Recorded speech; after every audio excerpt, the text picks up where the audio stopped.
할렐루야.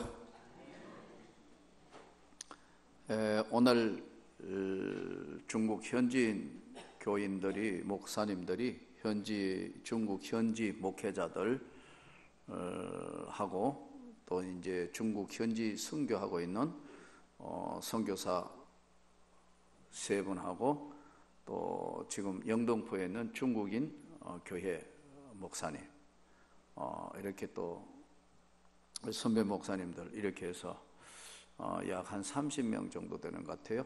오셔서 이제 오늘 저희 교회에서 오전 강의하고 식사하시고 이제 돌아가시는데 너무너무 정말 감사해야 하고, 이제 현직 목회자들이니까요. 그분들은 처소교회도 있고 삼자교회도 있고, 처소교회는 뭐냐면 가정집 비밀교회, 또 삼자교회는 가정집 교회인데 이제 처소교회 하다가 중국 공안에서 신고하라 하니까 할 수 없이 이제 국가에 신고된 교회, 이것을 삼자교회라 그렇게 이야기합니다. 근데 신고를 하지 않으면은 핍박도 심하고 아주 여러 가지 어려움이 있습니다. 근데 이제 한 교회 오늘 오전 강의 중에 한 분이, 연세 많은 분이 계속 우시더라고. 강의를 들으시면서. 나중에 물어보니까 이분은 목사님이 아니고 장로님이에요. 장로님인데 교인이 얼마나 모이냐, 한 2,000명 모이는 교회 당회장이에요. 중국 공산당 교회에는 장로님이 당회장도 돼요. 우리하고는 또 다른 체제니까요. 이분이 이제 아마 가정교회를 세우시고 오늘까지 인도하시면서 이제 목사님을 청빙하고 뭐 그렇게 하신 것 같은데, 오셔서 이제 강의를 들으면서 너무너무 감동을 받아서 우시는 거예요. 그래서 오늘 강의하고 난 뒤에 이제 처음에는 제가 한국말로 강의를 하면 옆에서 동시통역을 하면 상당히 이게 어려워요. 강의를 해보면. 근데 이제 중국에 헌신된 전도사 한 분이 지금 중국 교회 담임하고 있는 부목사인데 거의 완벽하게 중국어를 통역하더라고. 제가 한국말로 강의를 이렇게 하니까 적시적시 이제 아예 기계를 가져왔어요. 동시통역 기계를 다 가져와 가지고 그냥 한국어로 강의하고 그쪽에서 동시통역에서 그냥 귀에 그냥 꼽아놓고 하니까 아주 강의가 아마 100% 효과였던 것 같아요. 그래서 우시면서 너무너무 감격해 하시더라고. 그래서 오늘 정말 우리 여전도회가 수고 많이 하셔서 음식을 맛있게 해주니까 그 이야기 하더라고. 이렇게 너무 맛있었고 너무 고마웠다고 꼭 좀 전해라 해서 제가 교회를 대표해서 여러분에게 감사를 전합니다. 좀 보람 있는 일을 하셨고요. 또 이분들이 올 때 비행기표는 자기들이 다 끊어서 왔습니다. 근데 북경과 상해 큰 도시와 그 사람들 중에서 비즈니스를 하거나 아니면은 공무원으로 등록된 사람들 외에는 한국에 올라오면 보증금을 걸고 와야 합니다. 500위안 또는 많을 때는 5,000위안 이렇게 걸게 합니다. 와가지고 안 돌아갈 것이면서. 근데 이 사람들이 정말 어쨌든 하나님의 은혜로 한 지역의 목회자들이 아니고 중국 상해에서 조금 떨어진 항주, 소주라고 있습니다. 거기서 또 한 3시간 떨어져 있는 지역에 있는 시골 지역이지만 인구는 밀집되어 있으니까, 중국 인구가 많으니까 그 지역에 있는 사람들, 그 다음에 이제 더 아래쪽에 있는 사람들, 이 사람들은 우리하고 잘 통하는 복음주의자들입니다. 즉 성경을 풀이해서 어떤 은사주의라기보다는 굉장히 복음주의자들이에요. 그래서 이분들이 이제 목회 물어보니까 얼마 했냐 물어보니까 20년, 뭐 얼마 했냐 한 10년, 뭐 대부분 다 목회자들이니까 강의를 충분히 소화하고 듣는 거예요. 사실 정신신대원에서 지금 16주 강의안을 압축해서 2시간 만에 강의하려니 얼마나 힘들어요. 그래서 차트를 오늘은 설교와 제자 양육에 대해서 이제 차트를 해서 이제 압축해서 이제 강의를 16주 강의할 것 중에서 이제 압축해서 이것을 교재를 주고 저희가 지금 9년째, 내년에 10년 되는 9년째 전국 목회자 세미나 했던 그 압축된 강의안을 저희 교회에서 이번에 카페에서 당회에서 결의를 해서 카페에서 이분들이 이번에 온 것을 선교 기금으로 100만 원을 드렸는데 너무너무 감사하면서 이걸 이제 오늘 준 이것을 중국어로 강의안을 만들어서 중국의 교재로 사용해도 되겠냐?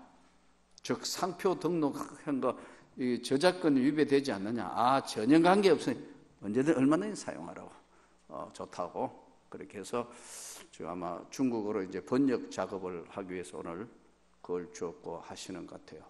그래서 우린 아무것도 한 거 없지만 주님께서 이 교회를 축복하셔서 중국 지역에도 이 교재가 나가면서 널리 이제 되겠죠.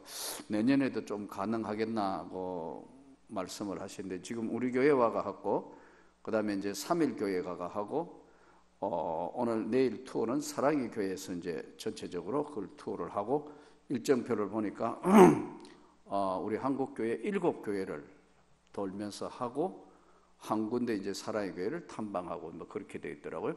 강의하는 분들 보니까 전부 뭐 다 아는 분들이 그렇더라고요.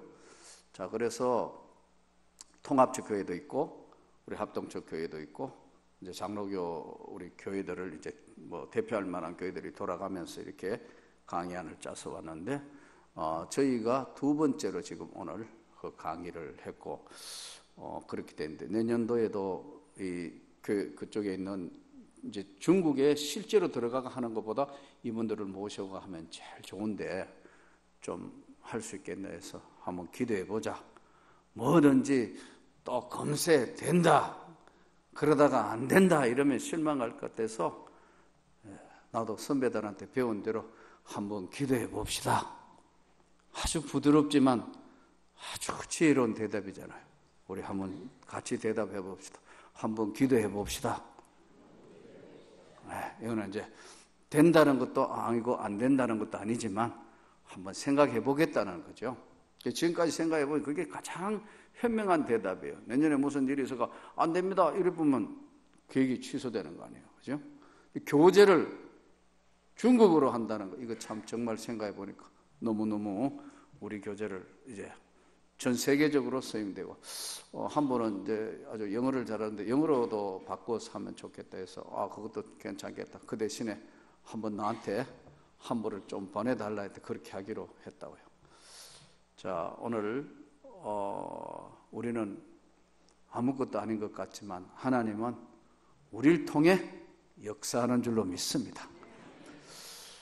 오늘 잠언서는 13장 강의에 있어서 소원을 이루는 생명나무, 소원을 이루는 생명나무 주제인데 오늘 이 잠언서 13장은 두 가지로 나누어져 있습니다. 하나는 1절부터 13절까지는 하나님의 교훈은 마음에 새기고 가장 소중히 생각해라.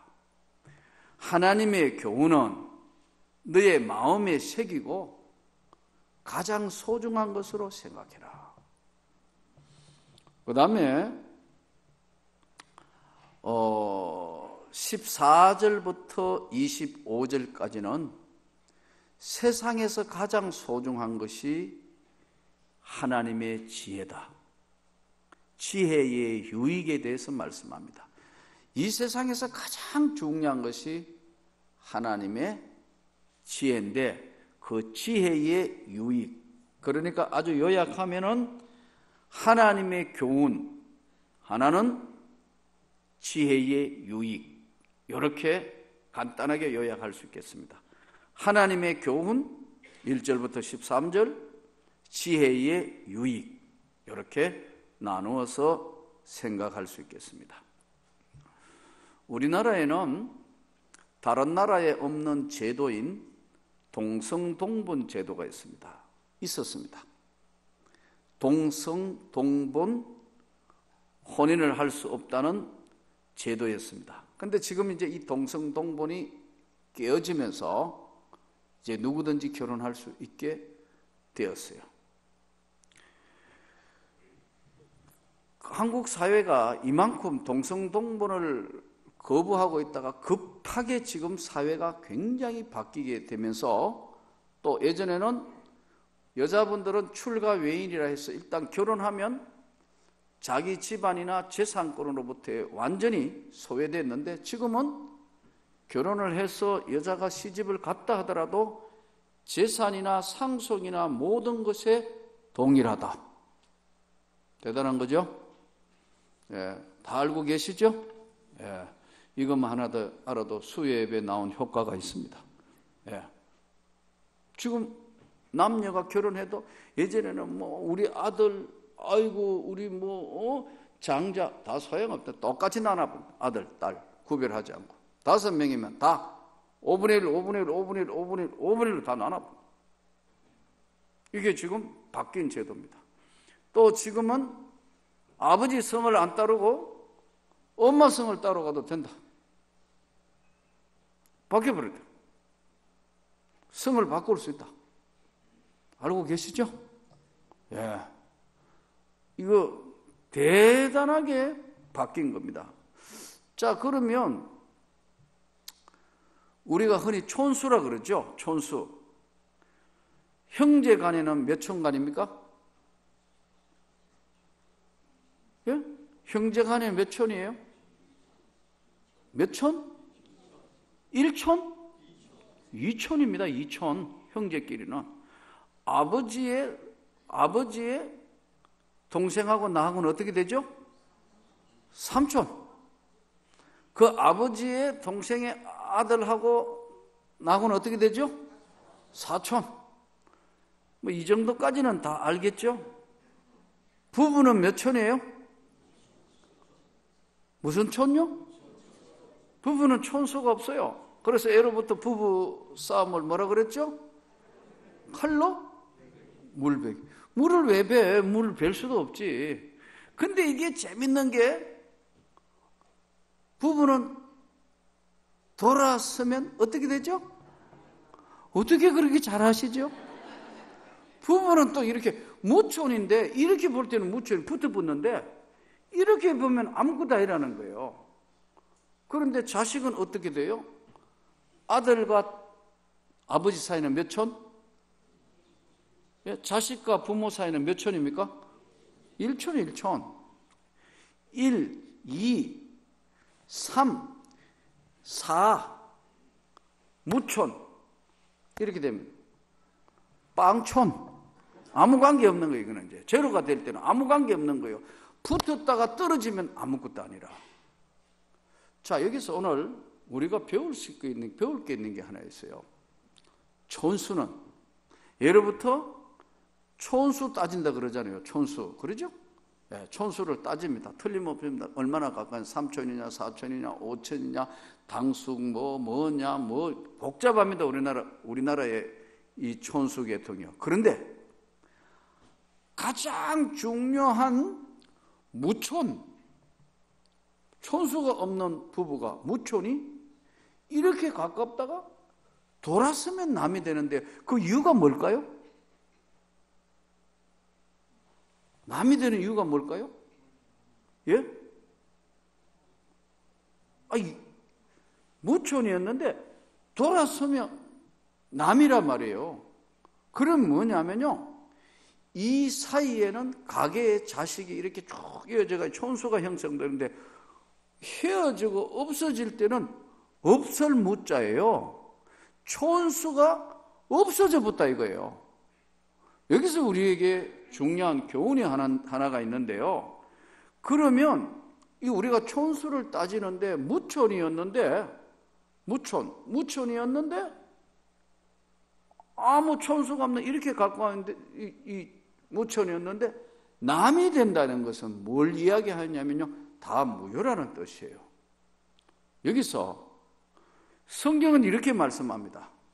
우리가 예수 그리스도를 믿어서 구원을 받고 하면은 하나님과 뭐가 돼요? 무촌이에요. 그러니까 신랑 신부, 우리가 주님과 연합하여 세례받으면 하나가 된 거예요. 아멘. 하나가 됐다고 얘기해요.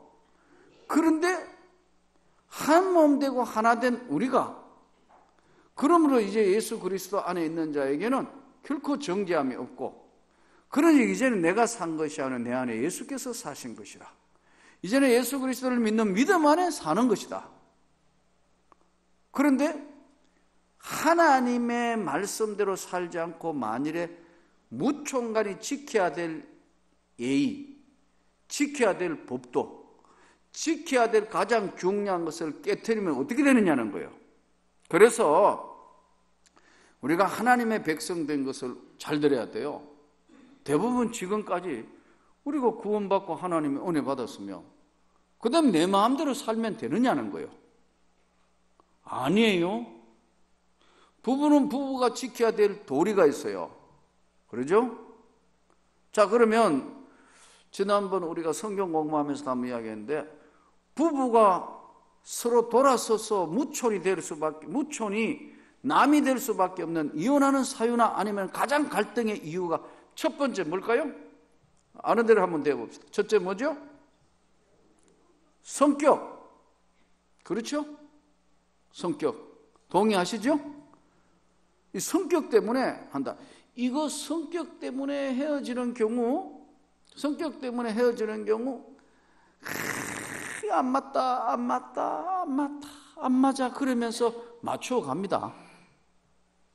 근데 요즘 오늘날 계속 이제 예전하고 우리 살던 시대하고는 다르다 보니까 젊은 사람들은 안 참아, 못 참아. 그래서 에이 좋아 헤어지는 거예요. 요즘에 항원 이혼도 많아지고 있다고 그러는데요, 못 참겠다, 갈아보자. 사실 갈아봐도 별 수 없거든요. 갈아지는 것도 아니지만요, 헤어지는 거예요. 그러면 남아있는 무촌이 헤어지면요, 남아있는 1촌, 2촌이 다 괴로운 거예요. 그래서 나는 여러분 가정에 정말 하나님의 진실한 은혜의 축복이 있기를 소원합니다. 가정이 편안해야 되는 이유가 여기 있습니다. 자, 그래서 성격 때문에 무촌이 남이 된다, 부부가. 두 번째 또 뭘까요? 성격 때문에 제일 많은 거, 어제도 우리 공부해 봤는데, 지난 목요일 날, 지난주 뭐예요?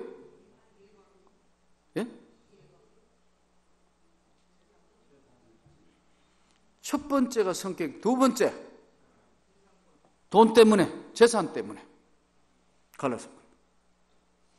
이게 예전에는 안 그랬는데 점점점 이게 많아져요. 재산 때문에 이게 남이 되는 수가 점점 생겨요. 물질, 재산 때문에. 또요, 건강을 잃어버렸다. 그래가지고 도저히 안 된다, 헤어진다. 또 뭐 있을까요? 성격, 돈, 재산, 건강, 또 뭐 있을까요? 자식 문제로 다퉜다. 자식도 들어갈 수 있겠죠. 또 뭐 있을까요? 예? 외도. 더 쉽게 해드릴까요? 아주 우리말로 적나라하게 바람 피워가지고 용서 못해. 바람 피워, 불륜. 그래서 깨어지는 가정들이 꽤나 많습니다. 도저히 용서할 수 없어, 이거. 바람을 자꾸 피우니까. 예. 예전에는 남자만 외도하고 바람을 피우는 것이 그것이 그런 시대가 있었는데, 요즘은 여자분도 바람이 많이 나요. 그러면 안 되는데, 남자가 바람 피운다가 그래? 나도 뭐 그러지. 이래가지고 완전히 무촌이 남이 되는 경우가 많아요. 자, 그러면 우리가 이제 여러 가지 있는 것 중에 성격, 이것도 극복하기 쉽지 않아요. 재산, 물질 문제 때문에, 건강 때문에, 자식 때문에.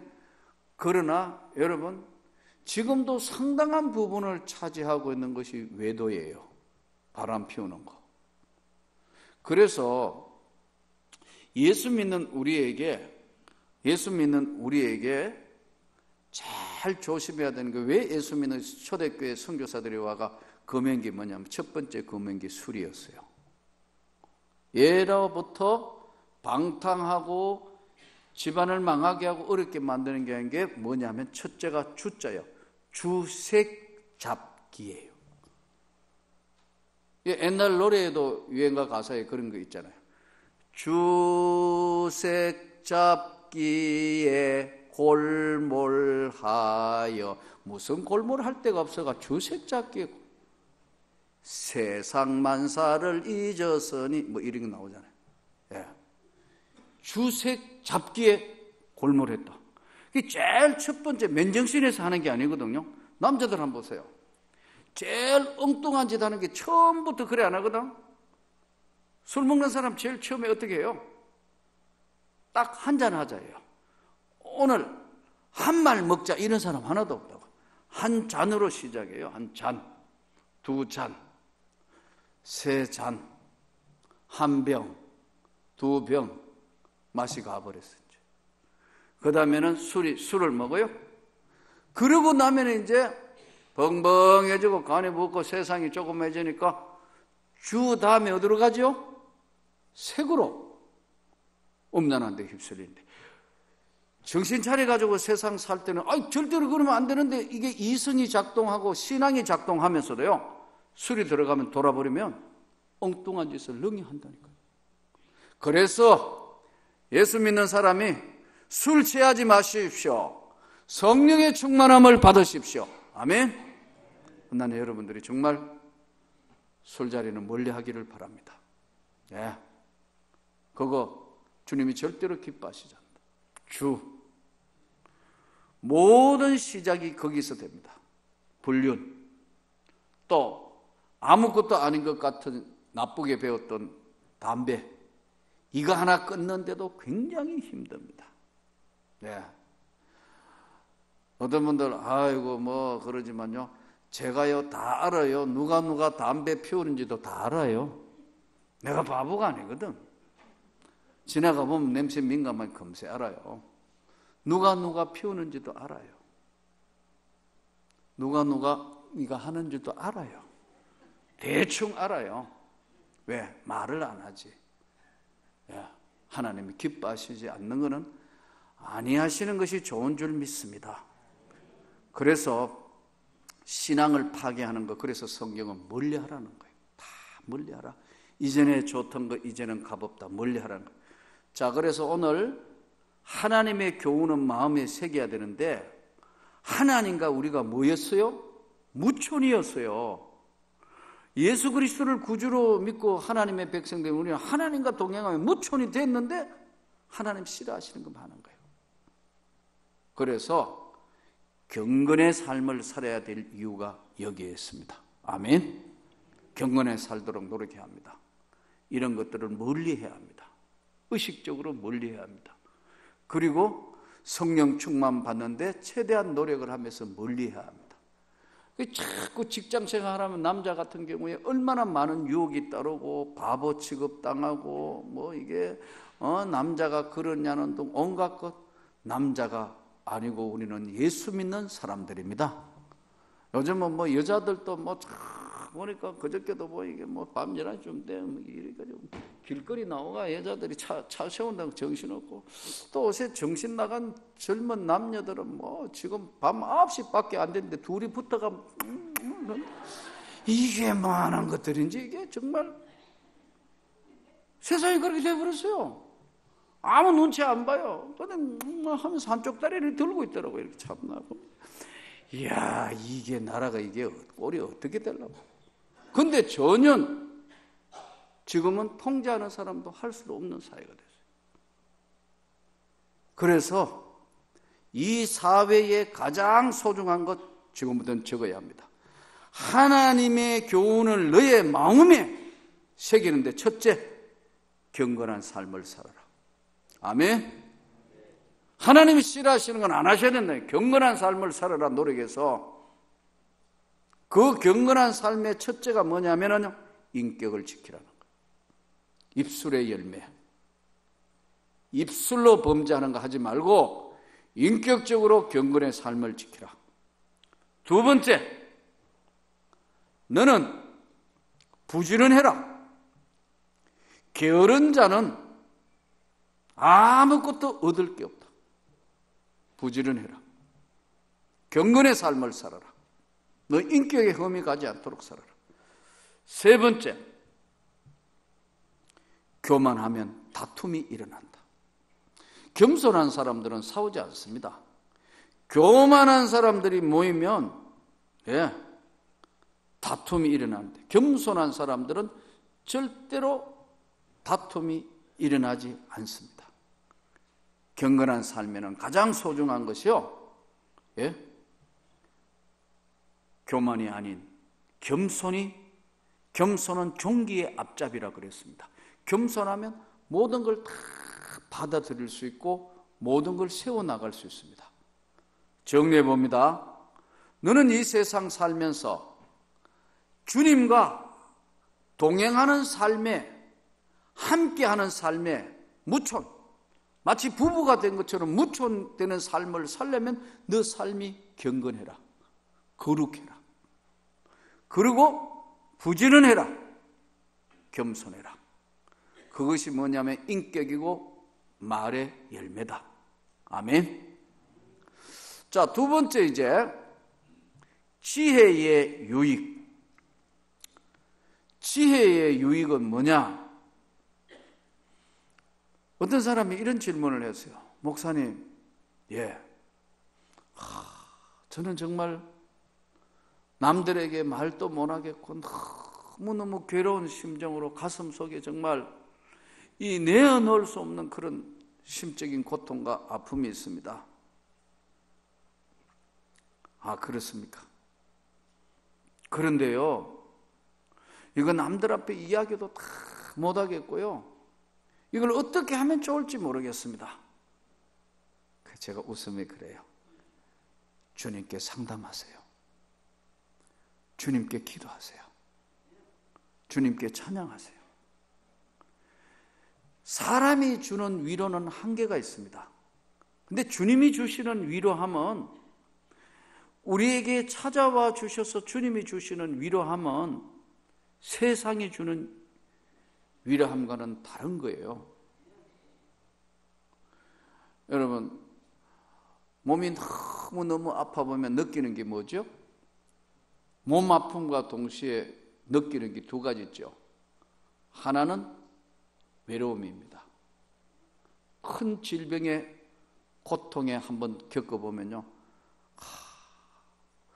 분명히 아내도 있고 자식도 있고 다 있고 이렇게 많은 사람, 아는 사람이 있는데요, 외롭다, 혼자다는 걸 느낍니다.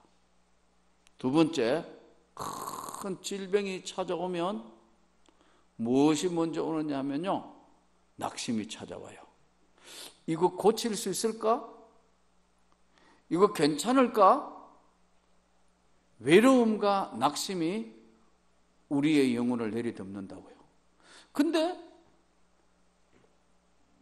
질병은 낫지 않았는데 기도하고 찬양하고 이러면요, 무엇이 찾아오느냐 하면요, 내 외로움을 주님이 다 알고 안 하시는 거예요. 내 외로움을 주님이 다 채워주시고 역사하는 거예요.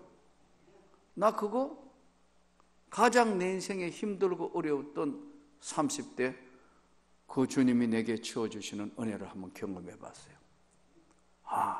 난 내 일생을 정말 헌신하며 주님의 영광을 위하여 살아야겠다. 근데 그것이 무슨 특별한 것으로 온 게 아니에요. 찬송하는데 괴로울 때 주님의 얼굴 보라. 능력의 주님 바라보아라. 세상에서 시달린 친구들아, 위로의 주님 바라보아라. 눈을 들어 주를 보라. 내 모든 염려 주께 맡겨라. 막 찬양하는데 가사가 살아서 내 영혼에 오는 거예요. 이거 어떻게 할 줄도 모르고 이거 막 집안에 누구하고 상의할 수도 없고 목사님한테 상의할 수도 없고 심지어는 가까이 있는 아내에게도 할 수 없는 내 인생에 밀려오는 이 여러 가지 갈등, 어려움, 고통을 눈을 들어 주를 보라. 네 모든 염려 주께 맡겨라.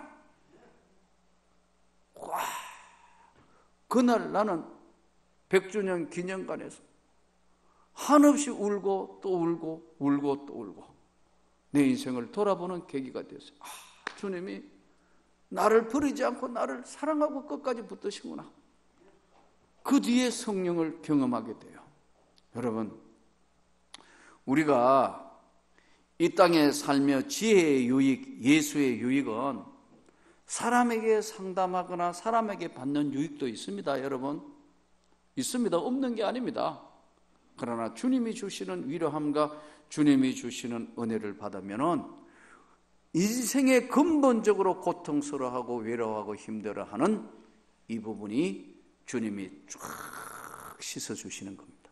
아멘. 네. 이것이 때로는 확신 가운데 말씀으로 찾아오기도 하고요. 또 어떨 때는 찬양으로 내 영혼에 폭포수와 같은 은혜를 베풀어 주셔서 사람이 바뀌고 확신을 가져오게 됩니다. 심지어는 영원히 이제 버림받을 것 같은 교도소 재소자 중에도 사형수 중에도 이 은혜를 받습니다. 그러면 사람이 변하는 거예요. 하루아침에 딴 사람이 되는 거예요. 그래서 출소해서 예수 믿어 하나님의 정말 훌륭한 많은 일을 한 사람들도 있습니다. 그러므로 우리가 오늘 개인적으로 찾아오는 외로움, 또 비교해서 오는 낙심, 그것은요 주님이 저와 여러분의 영혼에 채워주셔야 만족할 수 있습니다. 사람이 주는 기쁨이나 사람이 주시는 것이 아니기 때문에, 그래서 저는 그런 권유를 했습니다. 하나님이 더 큰 은혜를 베풀어 주시고 그 하나님이 영혼 깊숙한 곳까지 다 채워주실 수 있도록 한번 은혜를 구해보십시오. 예. 그러면 질병 가운데도요 방황하지 않고 넉넉하게 마지막 말기의 암인데도 웃으면서 기도하면서 나를 위해 기도해 주시고 빛나는 천국에서 만나자 하고 그들을 축복하고 세상을 떠나는 사람도 여러 봤습니다. 왜요? 그 영혼의 그 마음에 주님이 가득 채워져 있기 때문에 그렇습니다. 근데 그렇지 아니하고 우리가 하나님이 주시는 지혜와 유익이 없으면 다 가졌다 하지만 실은 없는 거예요. 여러분, 근본적인 외로움, 인간에게 찾아오는 절망, 낙심감, 이거는 사람이 개입해서 할 수 있는 부분이 별로 여지가 없습니다. 사람에게는 순간순간 조금 위로를 받습니다. 그러나 이것도 큰 겁니다. 그래서 여러분 정말 힘들고 어려움이 있으면요 저에게 기도의 제목을 문자로 주십시오. 아멘. 그럼 즉시 보고 기도합니다. 하나님. 또 여러분들이 이제 교구 목사님들이 신방에서 이렇게 하면 기도하고 구하고 같이 위로받을 수 있습니다. 근데요 조금 전에 말씀드린 저희가 줄 수 있는 것은 짧게 하지만 근본적으로 하나님이 은혜를 주시면 절대적인 외로움감, 내일에 대한 도저히 희망과 끝이 보이지 않는 같은 낙심감, 아니에요. 찬송가대로 내일일은 난 몰라요. 하루하루 살아요.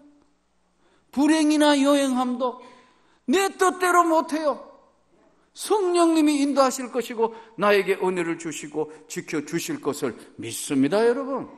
그리고 그 하나님이 길을 내시면서 인도하시고 놀랍게 하나님의 축복의 선으로 견인하시는 거예요.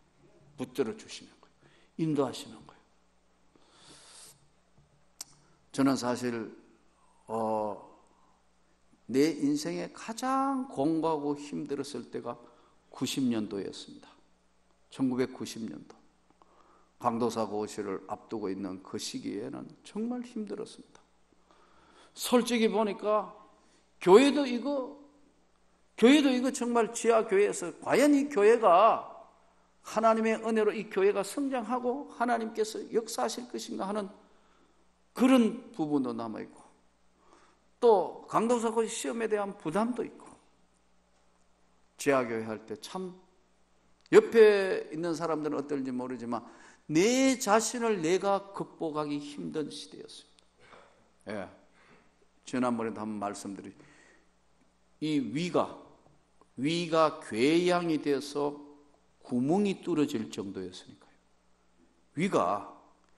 위 궤양이 견디다가 구멍이 뚫어졌다는 거예요. 제 위장은 내시경만 여면요, 큰 동전같이 큰 자국이 있습니다. 예, 그냥 자국도 아니고 큰 자국입니다. 들여다보는 의사들도 깜짝깜짝, 이거는 대단한 출혈인데, 근데 하나님이 신기하게 이걸 다 메꾸어 주셨습니다. 그러나 내 개인적인 삶은 얼마나 힘들고 어려운 고통적인 것과 그것을 뛰어넘는 가운데 있었는데, 1990년도에 위가 이제 뻥커가 나서 출혈이 시작된대. 병원에 가야 하고, 가서 정말 위 절제해가 막든지 그 위가 구멍이 뚫렸으니까 야단이 나야 되는데 세상이 귀찮은 거예요. 너무너무 힘든 거예요. 그래서 내가 내 손을 대고 안수했다니까. 하나님, 데려가시든지 아니면 낫게 하시든지 둘 중에 하나를 하시라고. 얼마나 괴로웠으면 그렇게 했습니까? 여러 차례 말씀드렸습니다만 여러분은 절대 따라하지 마시기 바랍니다. 이건 빨리 병원에 가야 되는 문제인데, 나는 내 손을 내가 대고 막 하나님 앞에 때를 쓰는데, 근데요, 신기하게 이게 피가 멈췄어요.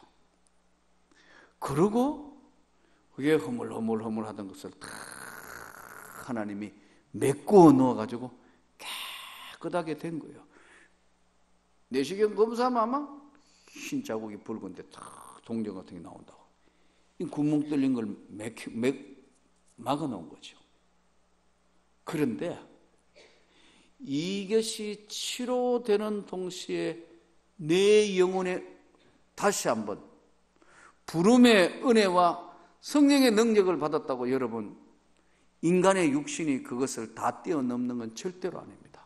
근데 내 영혼에 그 다음에는 뭐가 넘치느냐 하니까 치료함 받으면서 그때부터 마음에 기쁨이 생기는 거예요. 사역하고 목회하는 자체가 너무 힘들고 어렵다 막 주여 계속 그런데, 아니, 사역하는 것, 이 세상에서 가장 소중한 것이 목회고 기쁨이고 주님의 영광이다. 이거로 바뀐 거예요. 그러니까 내 영혼에 기쁨이 넘치니까 받고 어떻게 돼요? 하나님이 손을 내밀어 축복을 하시고 역사를 시작하시는 거예요. 여러분, 하나님의 지혜와 하나님의 은혜는 뭐냐면 기쁨입니다. 누가 뭐래도, 그래서 나는 여러분들에게 다시 한번 이 성경 잠언서의 오늘 13장의 가장 소중한 거, 외로움, 고통, 낙심 다 뛰어넘어서 여러분의 영혼에 기쁨이 넘치기를 바랍니다. 내일 때거리가 없어도 일어나서 춤을 출 수 있는 기쁨이 넘칠 때, 돌아보면 전 빛밖에 없어. 빛 청산하고 나면 세상 말로 완전히 다 없어. 그래도 내 영혼이 기뻐 춤을 추면 하나님은 여러분 거 다 해결하시는 줄로 믿습니다. 그래서 은혜가 먼저다. 육신도 나쁘고 그 다음에 막 다 나니까 그때부터 하나님이 집안에도 복을 주신다. 이제 헤매던 우리 형님이 이제 갑자기 사업이 막 돌아선다는 소문이 나기 시작. 하나님이 복을 주시기 시작하는 거예요. 집안에도 복을 주시고, 자식에도 복을 주시고, 교회에도 복을 주시고, 내일 아침까지 한번 해볼까요? 복 주고, 복 주시고, 2층도 복 주시고, 옆에도 복 주시고, 따라가면 복 주시고, 다른 사람도 복 받고 받는 거예요. 이야, 이거 참 신기하지 않습니까? 그 성경에 보세요. 아브라함에게 이렇게 하나님이 어떻게 하셨다고요? 복 주고 복 주시며, 복 주고 복 주시며. 계속해서 그것만 나와요. 그게 뭐냐면요, 은혜입니다. 지혜입니다. 저는 오늘 잠언서 13장을 마감하면서 오늘 여러분과 저에게 이 하나님의 지혜, 기쁨입니다. 오늘 하루도 기쁨으로, 똑같은 저녁 먹을 때도 기쁨으로, 음식 먹을 때도 기쁨으로, 커피 한잔 할 때도 기쁨으로, 심지어는 잠잘 때도 오늘 기쁨으로, 일어나도 기쁨으로, 누구를 만나도 기쁨으로, 일을 해도 기쁨으로 하나님이 그때부터 복을 주신다. 아브라함 보세요. 이삭 보세요. 야곱 보세요. 요셉 보세요. 그래서 오늘 지혜의 유의, 이 지혜의 주인이 예수입니다. 이 충만한 은혜가 교회에 넘쳐서 여러분의 가정에 무촌이 돌아서지 않고 무촌이 무한한 축복이 되기를 소원합니다. 무촌끼리가 잘 되도록 하나님의 소원하시는 바를 잘 해결해 드리는 그런 축복이 교회와 여러분 생애에 일어나기를 축원합니다.